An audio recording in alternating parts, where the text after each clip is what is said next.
Created 1991 by Fabian Nicieza and Rob Liefeld in the New Mutants number 98, Deadpool, aka Wade Wilson, has remained one of the most popular comic book characters of the last few decades. Also known as the Merc with a Mouth, DP unfortunately took a long time to eventually make his leap to the big screen. After a failed deal with Artisan Entertainment in the early 2000s, Fox, who had found massive success with their X-Men franchise, decided to take a crack at it, starting with having the character appear in the 2009 spin-off X-Men Origins Wolverine. Sadly, the results were less than stellar.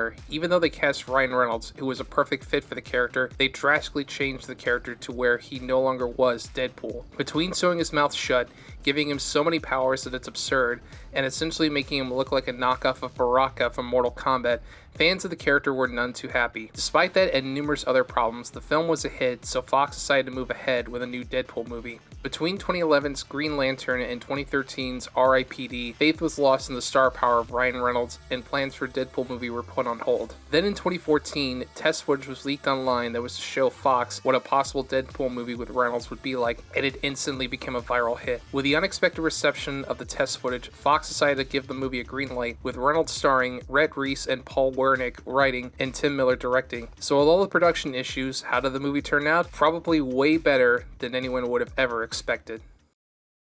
The plot revolves around Wade Wilson, Reynolds, a mercenary who goes after all kinds of scum and dirtbags, even though he himself is not a good guy. One night he meets a prostitute named Vanessa, Marina Baccarin, and the two instantly hit it off. They fall in love, have an entire montage where they have sex themed around various holidays, including International Women's Day, and Wade even proposes to her. Things seem to be going well until Wade collapses to the floor and finds out he's been diagnosed with terminal cancer. With all hope seeming lost, Wilson gets an offer from a shady man in a business suit, promising a cure for his cancer and a chance of becoming a superhero. Unfortunately, Wade has few options, so he leaves Vanessa and goes to what he thinks will be his salvation. However, things aren't what he thought they were, as he's taken to a facility run by Ajax, Ed Skrein, who instantly hates Wade and finds a sense of humor annoying. Wade's given an injection that will awaken any dormant mutant genes in his system, but it only works after he's undergone a massive amount of stress. This leads to a montage where Wade is subjected to all kinds of horrible torture, but even with these awful conditions, Wade still has a sense of humor and constantly gets on Ajax's nerves, especially when Wade learns that his real name is Francis. This pushes Ajax/Francis to put Wade in a deprivation tank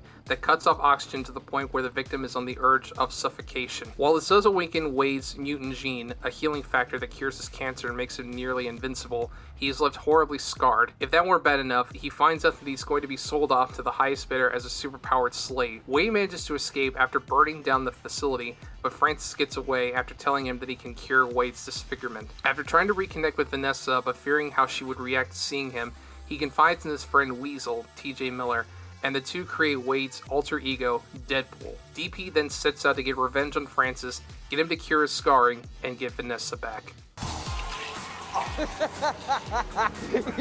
You're about to be killed by a Zamboni!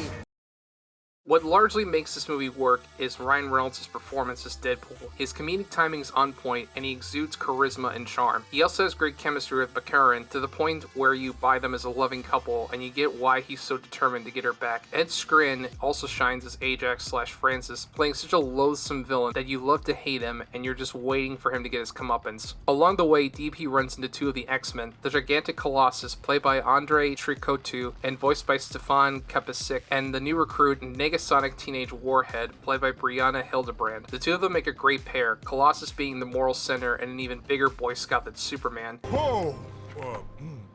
You're on the left. You're beautiful. That is so sweet. Thanks. And NTW, acting as a snarky and cynical teenager who rolls her eyes at Deadpool's jokes and constantly mocks him.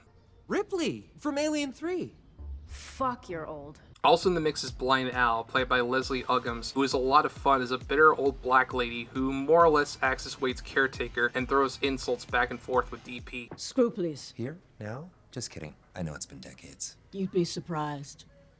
pretty grossed out. Tim Miller's direction is well done as he stages these huge action sequences and the camera pulls back enough for you to see what's happening. He does a good job balancing the action, comedy, and drama. The writing is also on point with tons of great referential humor, especially all the numerous digs at X-Men Origins Wolverine, and crude, intelligently written humor, as contradictory as that sounds. The movie is just a blast from beginning to end, with tons of great action sequences and gags that you'll be quoting for quite a while. If I have any issues with the film, the plot isn't necessarily bad, but it is somewhat cliche and simple. Granted, the simplicity does work for the movie it is, but there isn't anything to write home about with the plot. Also, some of the CGI sticks out pretty badly, especially in scenes where you can tell that it's not Reynolds on screen. Even still, the work on Colossus does look impressive to where you buy him as a fully three-dimensional character. In addition, while most of the humor is on point, some of it doesn't quite land, but those jokes are few and far between. At the end of the day, Deadpool is still an insanely entertaining movie. It's violent and crude, pokes fun at many modern-day superhero movie tropes, and reminds people that a superhero comic book movie can be R-rated. We've had plenty of those in the past, such as Blade and Watchmen, but in this day and age where PG-13 movies are the norm, Deadpool is a breath of fresh air. Especially with the sequel coming out, now is a great time to revisit this movie.